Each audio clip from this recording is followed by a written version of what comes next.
Guys, আজি মই বনাব লৈছোঁ গাজৰৰ আচাৰ। তো ইয়াৰ কাৰণে মই 2 কিলো গাজৰ কাটি লৈছোঁ। কাটি কেনে এইখিনি ৰ'দত ভালদৰে শুকাই লৈছোঁ। এইখিনি মই ভালদৰে সৰু সৰুকৈ কাটি লওঁ।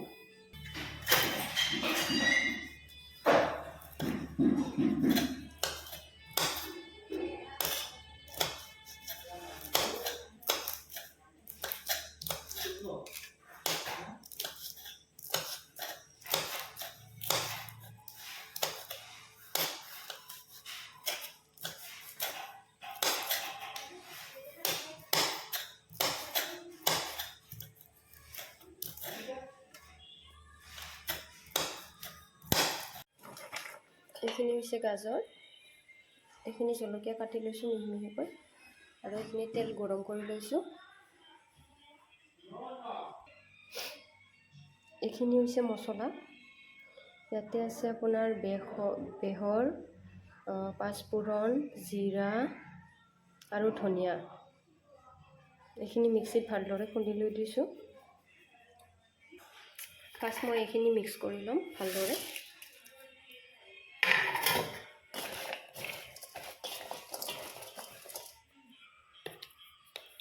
ইয়াতে ব্যৱহাৰ কৰিম এতিয়া নিমখ।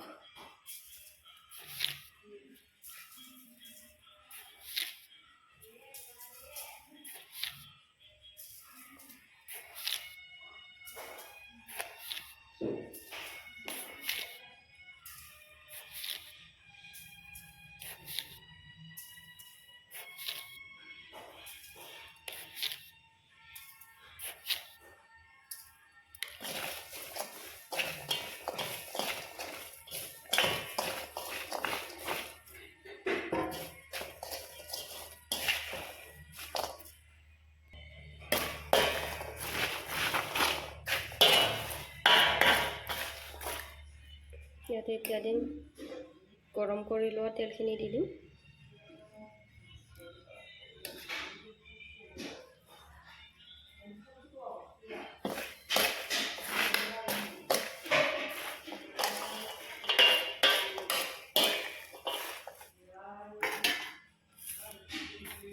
এতিয়া দি দিম মছলাখিনি।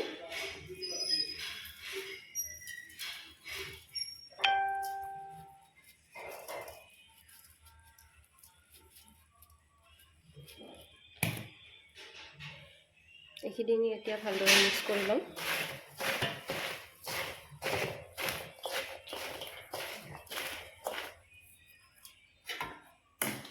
মিক্স কৰি মাজে মাজে তেল দি দিম।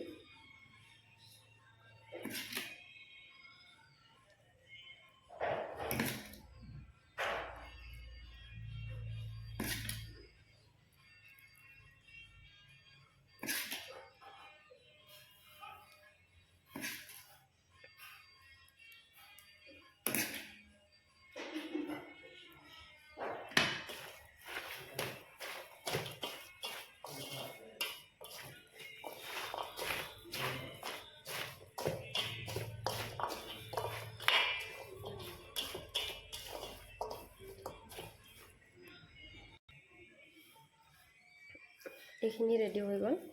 এইখিনি এতিয়া 3 দিনৰ কাৰণে ঢাকি ৰাখি দিম ভালদৰে, যাতে ইয়াতে বতাহ সোমাব নোৱাৰে। ইয়াতে ব্যৱহাৰ কৰিছোঁ অকণমান ভিনেগাৰ।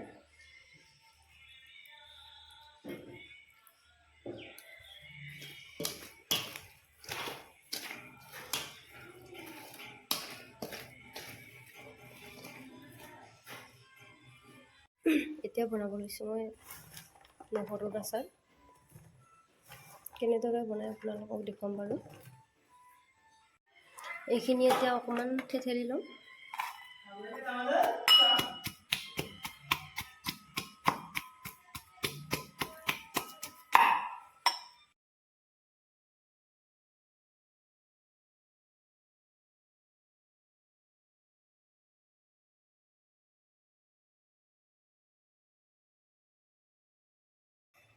এইখিনি থেতেলি লোৱা হৈ গ'ল।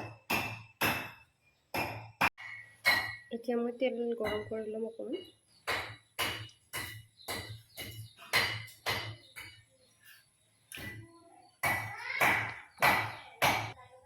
তেলখিনি ভালদৰে গৰম কৰি ল'ম, তাৰপিছত ঠাণ্ডা কৰিহে এইখিনি মিক্স কৰিম। তেলখিনি গৰম হৈছে, এতিয়া এইখিনি অলপ ঠাণ্ডা হ'বলৈ দিম। ইয়াতে এতিয়া অকণমান ভিনেগাৰ দি দিম।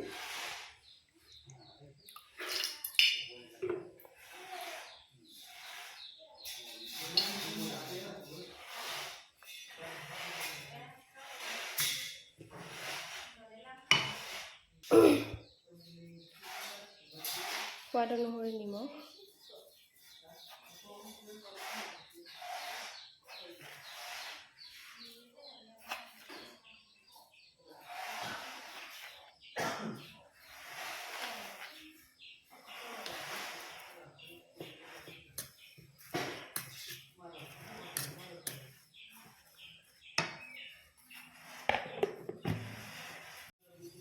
ইয়াতে আছে সৰিয়হ, ধনিয়া, পাঁচফোৰণ আৰু জিৰা গুড়ি।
এইখিনি হৈ গ'ল। এতিয়া 3 দিনৰ কাৰণে এইখিনি ঢাকি ৰাখি থৈ দিম।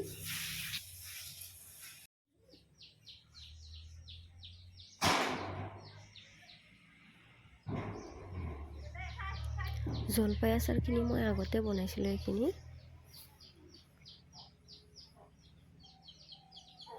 এইখিনি এতিয়া পেকিং কৰিব লাগে।